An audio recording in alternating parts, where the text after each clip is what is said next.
moved from Oswego, New York to here, and they used the 1850 Oregon Land Donation Act to lay claim. So keep in mind, the Land Donation Act is only open to white folks. And they laid claim to, I believe, if I read it correctly, is what is now Old Town near George Rogers Park.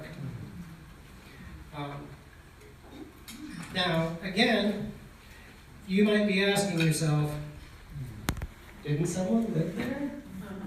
The answer again would be yes.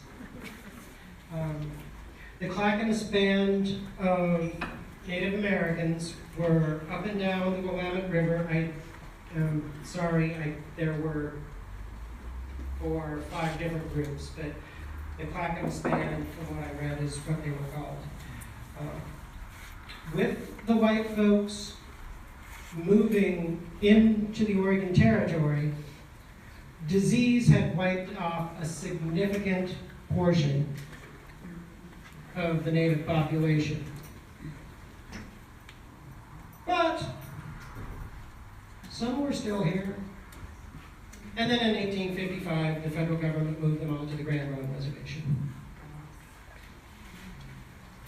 I want you again to remember back to that piece on the Native Americans that we covered about putting them basically in prison camps. Because that should kind of sound familiar to things happening today. So, in 1882, the Oregon Iron and Steel Company was founded by William Ladd. He was born in Vermont. He was fairly well off. And he moved to Portland in 1851 and sold, basically, he was a grocer and sold alcohol. He did pretty well for himself, apparently, because by 1854 he was elected mayor of Portland.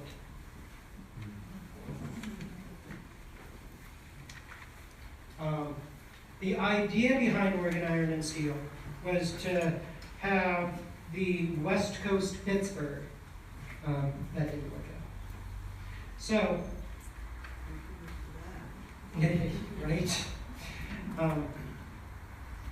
By 1893, Oregon Iron and Steel was failing. The senior William Ladd dies.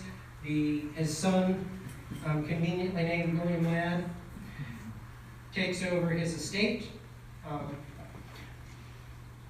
And then in 1910, Oswego incorporates. The Ladd estate was absolutely opposed to the city's incorporation. It would mean that they actually had to pay their fair share of taxes, and they would be governed by federal regulations. This too should sound familiar. But a lot of folks voting weren't beholden to Oregon Iron and Steel. Lake Oswego gets its charter, and when you have lemons, you sell property. And they did. The Ladd estate parceled out land for residential real estate and hired a marketing company, I kid not.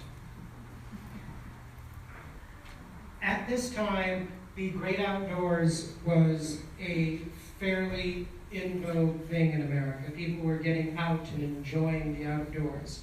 So the marketing slogan for Oswego was, "Live where you play." Catchy. And in fact, that's right. Just suffice it to say that Ladd was fairly wealthy and owned a couple of banks in addition to real estate around here. But in 1912, the landowners lobbied the city to change the name of Sucker Lake, which Lake Oswego used to be called. would be great for free. To Oswego. Now, keep in mind that the lake actually did have a perfectly fine name before Sucker Lake, when the white folks who fished there named it after the fish. It was Beluga Lake, the native word for swan. But, yeah. So the Ladd estate parcels out parts of Lake Oswego, and they're catering to status-conscious buyers. That should sound familiar too.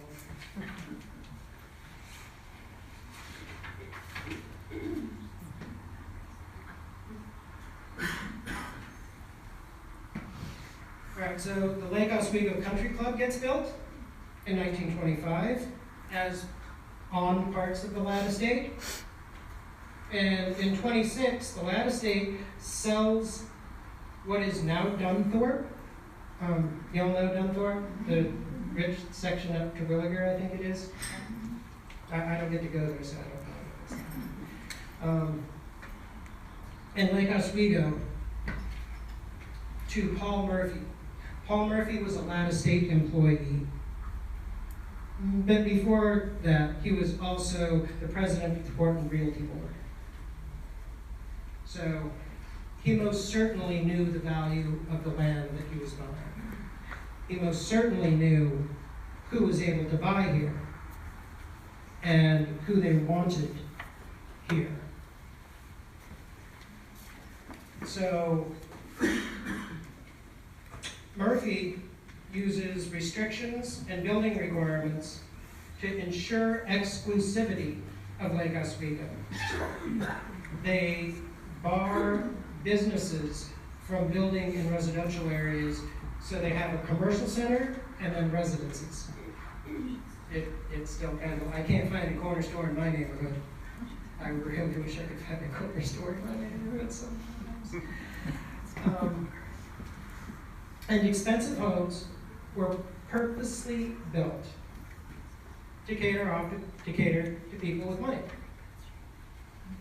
Lake Oswego was planned. It's not an accident. We're going to get to FHA loans. Remember I said that the Homestead Act was one of the largest white welfare programs in U.S. history? The other one was the Federal Housing Administration. We'll get to a stat about that in a moment. It's staggering. But the Ladd estate and Murphy understood race prejudice. And they instituted racist policies and practices. And this book says it better than me, so you guys love hearing me read from books. I saw all your faces light up when I did it before. This, if you can pick this up, it's called The Growth of the City, written by Kimbark McCall. Kimbark McCall was the headmaster at Caitlin Gable for years, and wrote these two books. You can Google them, they'll come up. You can find these at thrift stores if you're a thrift store kind of a person sometimes. But this tells the story of Portland in a way that I have not read the story of Portland. It is well worth reading. It doesn't have a ton of information about the black population of Oregon particularly, but you can read into it. You can tell through policies and practices referenced in the book how things went for black folks. But I digress, here we go. To ensure its exclusive character, and this is Dunthorpe specifically, but it also, you'll see, applies to Lake Oswego. To ensure its exclusive character, the deed for Upper Dunthorpe contained a variety of specific provisions or agreements, as they were called. Agreement 1, only residential dwellings could be built except for outbuildings to house domestic animals. Swine and goats were expressly prohibited. I mean, they didn't even like some animals. The minimum cost of a main house was $3,000, for detached outbuildings, $1,000. So you're already excluding people by how much you can afford. No advertising sign could be displayed on the property. And just in case you thought, if you weren't white, that you could buy in here if you had $3,000. Number 4, no residence or any part thereof could be used or occupied by, in quotes, persons of African or Mongolian descent, except that persons of said races could be employed as servants.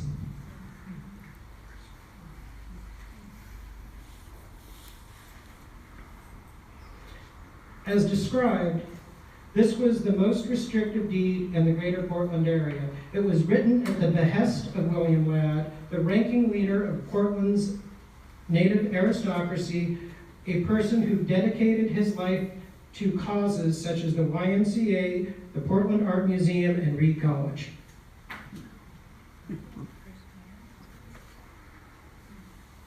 I'm not going to bore you with the apology for the racism.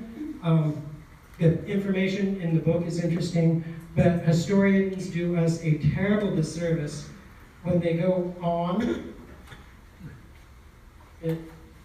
By the way, the red is bad. To say, yeah, he was a terrible racist, but he did some good stuff.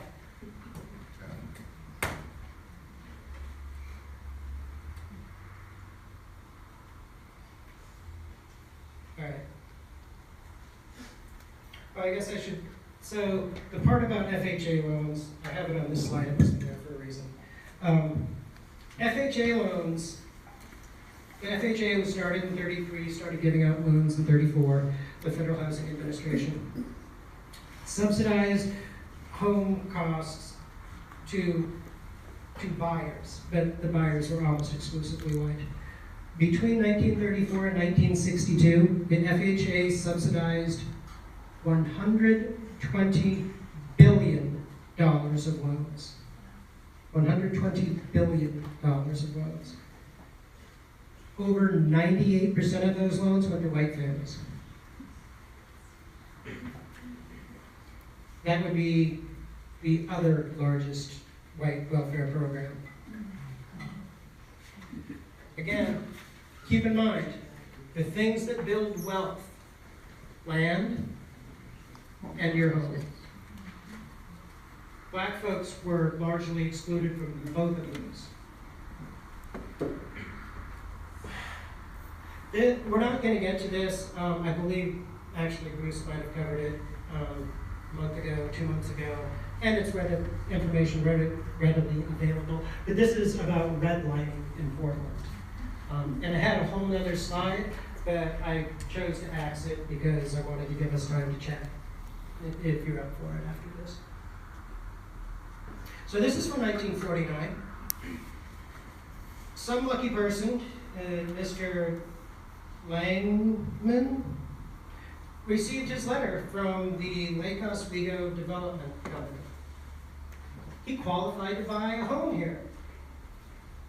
Lucky him. He could choose or not choose to have it. All he had to do was take this letter. But P.S. the property is definitively restricted to the white race. That's here in 1949. Our policies and practice matter. Our history matters. There's a reason why Lake Oswego is under 1% black.